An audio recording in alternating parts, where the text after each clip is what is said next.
Hi అండి, నమస్కారం. నేను మీ గోదావరి అబ్బాయి రవితేజ. ఈరోజు మనం నిడదవోలు మండలం తిమ్మరాజుపాలెం గ్రామంలో వెంచేస్తున్న శ్రీ కోట సత్తమ్మ తల్లి అమ్మవారి యొక్క దేవస్థానానికి అయితే వచ్చేస్తామండి.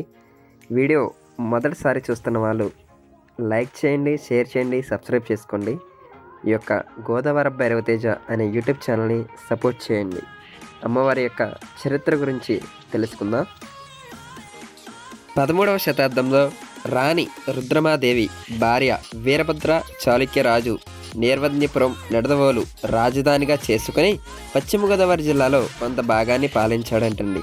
అతని పాలనలో నిడదవోలు కోటగా రూపొందించబడింది మరియు అనేక యుద్ధాలు కూడా జరిగాయంట. కోటను కోట సత్తమ్మ దేవత రక్షించిందని నమ్ముతారు. కాకతీయ సామ్రాజ్య కాలంలో నిర్వధ్యపురం ప్రసిద్ధి చెందింది. కాకతీయ రాజవంశం సత్యదైవమైన పార్వతారెడ్డి వంశం విజయం సాధించింది. వరదలు మరియు ప్రకృతి వైపరీత్యాలు ఆలయం మరియు అమ్మవారి విగ్రహాన్ని కొట్టుకుపోయాయి. ఇది ప్రకృతిలో లీనమై అనేక శతాబ్దాలుగా అజ్ఞాతంలో ఉంది. 1934లో స్థానిక రైతు శ్రీ దేవులపల్లి రామమూర్తి శాస్త్రి తన భూమిలో మునిగిపోవడంగా ప్రమాదశాత్తు అమ్మవారి విగ్రహంపై ఆయుధం తగిలింది. దేవత అతని కలలో కనిపించింది మరియు తన కోసం ఒక ఆలయాన్ని ఏర్పాటు చేయమని కోరింది.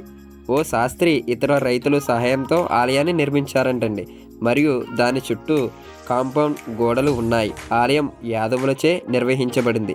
ఈ కోట సత్తమ్మ అమ్మవారి ఆలయం తక్కువ కాలంలో ప్రసిద్ధి చెందిందండి మరియు అమ్మవారి పూజించడం ద్వారా తమ కోరికలు నెరవేరుతాయని భావించి ప్రజలు మరింత విశ్వాసాన్ని పెంచుకుంటున్నారు. ఇప్పటికీ శ్రీ కోట సత్తమ్మ అమ్మవారి యొక్క దేవస్థానం శుక్రవారం, మంగళవారం అనే కాదండి, ప్రతిరోజు కూడా భక్తులతో నిండిపోయి ఉంటుంది. అమ్మవారిని దర్శించుకున్న వాళ్ళకి కోరిన కోరికలు తీరుతాయని కూడా భక్తులైతే నమ్ముతారు. ఈ యొక్క వీడియో మీకు నచ్చితే లైక్ చేయండి, షేర్ చేయండి, సబ్స్క్రైబ్ చేసుకోండి.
ఇప్పుడు కనిపించే వాళ్ళు మన సబ్స్క్రైబర్స్ అంటండి.